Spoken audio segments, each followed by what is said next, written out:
Magandang hapon sa inyong lahat. Narito po ating magiging lagay na panahon sa araw na ito. Halos buong bansa ay nakakaranas ng maulap at may mga pag-ulan. Lalo na po dito sa Eastern Visayas at Davao Caraga region kung saan ay nakakaranas ng malakas na pag-ulan dulot ng thunderstorm. Amihan pa rin ang patuloy na nakakaapekto sa Northern at Central Luzon. Kaya inaasahan po natin ang mga lugar dito ay makakaranas ng malalamig na panahon. Para sa araw nito, ang Quezon Province, Bicol Region, Eastern Visayas, kasama na rin ang Caraga at Davao Region ay makakaranas ng maulap na may mga light to moderate rains at thunderstorm.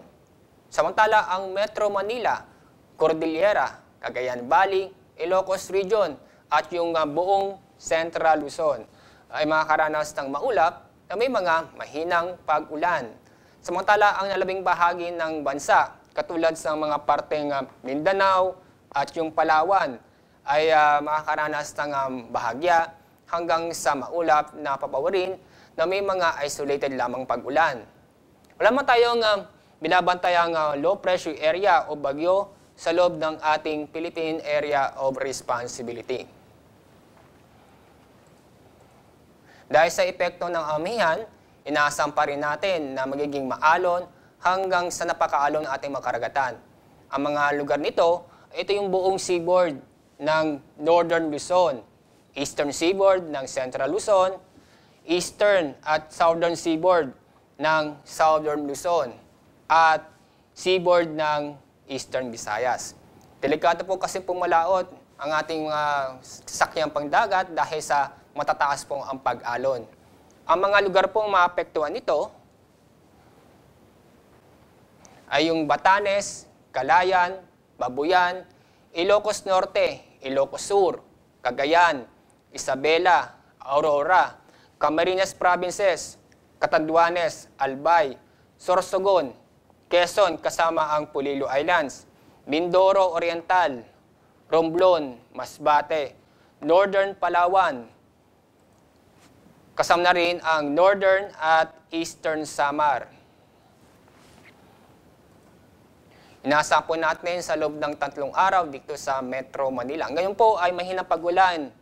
Inaasahan po natin, pero bukas, Lunes, ganoon din sa Martes, ay bahagyang iinit ang panahon dahil inaasahan po natin ng paghina ng amihan. Ang agwat ng temperatura ay maglalaro mula 23 hanggang 30 degrees Celsius. Sa Baguio City, ngayon at bukas asahan po natin ang maulap na may mga mahinang pag-ulan dulot ng amihan. Samantalang sa Martes ay bahagyang mainit ang panahon dahil sa paghina ng epekto ng amihan. Ang agwat ng temperatura ay maglalaro mula 14 hanggang 24 degrees Celsius. Sa Visayas, tulad sa Metro Cebu o Cebu City, ay 3 araw po ay magandang panahon kung saan magiging bahagya hanggang sa maulap na kalangitan na may mga isolated lamang pag-ulan. Ang agwat ng temperatura ay maglalaro mula 24 hanggang 30 or 31 degrees Celsius. Dito naman tayo sa bandang Mindanao, sa Metro Cebu. Ngayong araw po ay halos buong araw maulap at may mga pag-ulan. Samantalang bukas ay maganda ang panahon kung saan isolated lamang mga pag-ulan.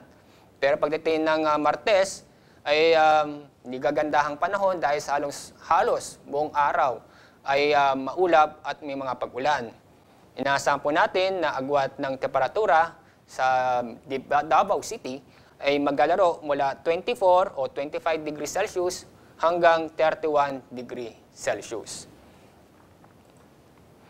Inaasahan po natin ang araw lulubog sa ganap na 5:31 ng hapon at sisikat ng araw bukas sa ganap na 6:15 ng umaga. Mula sa Pag-asa Weather Forecasting Section, ako po si Alzar D. Aurelio.